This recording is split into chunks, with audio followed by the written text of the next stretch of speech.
Go ahead and get started. First question from me. Aryna, congratulations back into the second week here at the Australian Open. Can you just give us your thoughts on your performance today? Yeah, I'm super happy with the level I played today. Super happy to get through this round. She's a really tough opponent, and we always had really tough matches against each other. So I'm super happy to win this match in straight sets. Thank you. Questions in English, please? Yes, go ahead. Same stage last year, you hadn't dropped a set either. If you had to look back and compare, how do you feel at this stage of the tournament as opposed to last year going into the second week? I don't know. I think I feel stronger than last year. I don't know. So far, I feel good, and hopefully, I just can keep it up. Can I ask about the new routine? When the camera cut to Jason's head, I thought he might have had a tattoo, but you clarified that it wasn't the case. How did this come about? Was it your idea? I don't know. Somehow I decided to start drawing my signature on his head, and I did it before the first match, and now it's a routine. And every time he's not super happy that I'm gonna do that, but he's like, "Okay, anything for the win." I'm like, "Thank you." He's a good sport about it. It's a cool spot, no? Matt, did you have a question? Yeah, I did actually. I think a lot of us been watching the Netflix series, and you're so public about what happened with you and your father, and that whole process. And I was just curious, like, was that a hard decision for you to talk about that in front of tens of millions of people? In a way, as far as I could tell, you hadn't really talked about it before, and was that difficult for you, and has it sort of changed you in any way, verbalizing it? I don't know. I just feel super connected with my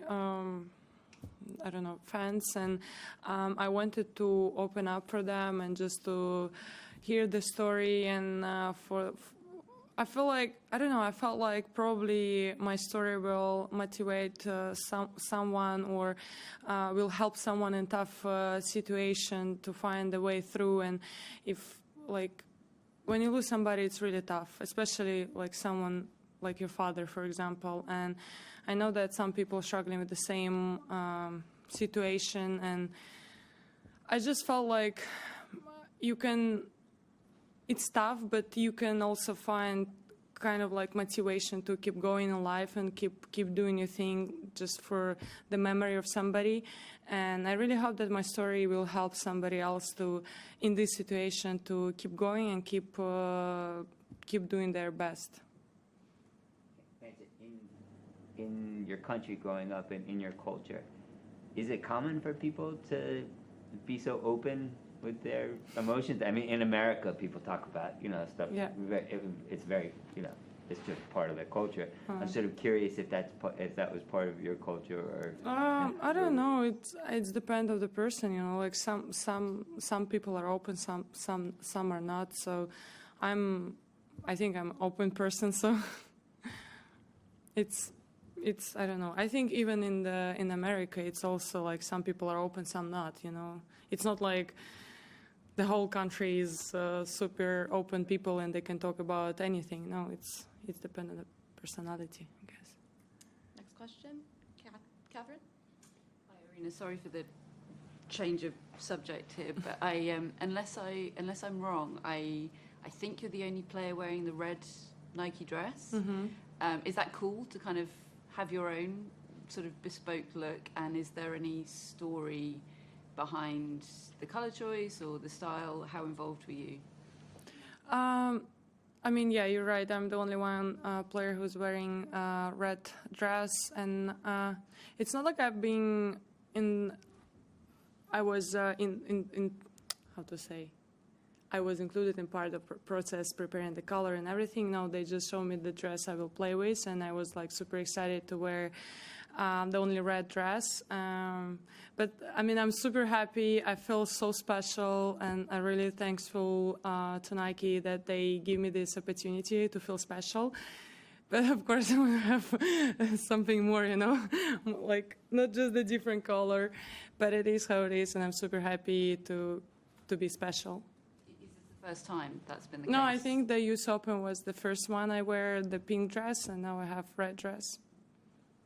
Any other questions in English? Matt? Can you compare where you are at this point, heading into the quarterfinals, and sort of where your head is and what you're feeling versus what you were feeling last year?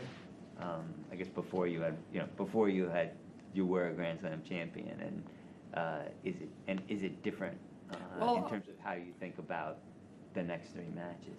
I would say that I thought that I will feel differently after winning Grand Slam, but it's not different. You still feel the same.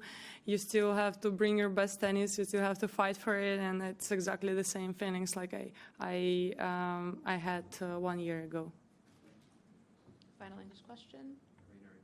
Be either Krejcikova or Andreeva next. Can you address each of those players and what the challenges are in facing each? Well, both players are really great players. I played against both a couple of times, and we had like really tough matches. And Andrea was a young girl, kind of nothing to lose, and she's playing really great tennis, especially when you're coming back after 1-5 down and facing some match points, and you still win the match. It's give you more confidence and more belief, I would say, that you can do anything.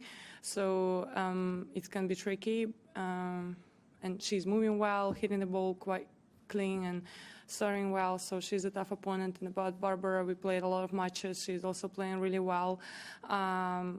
I think she's coming back after injury, so also super motivated, and always tough battles. So it's going to be great battles. Doesn't matter who I'm gonna face.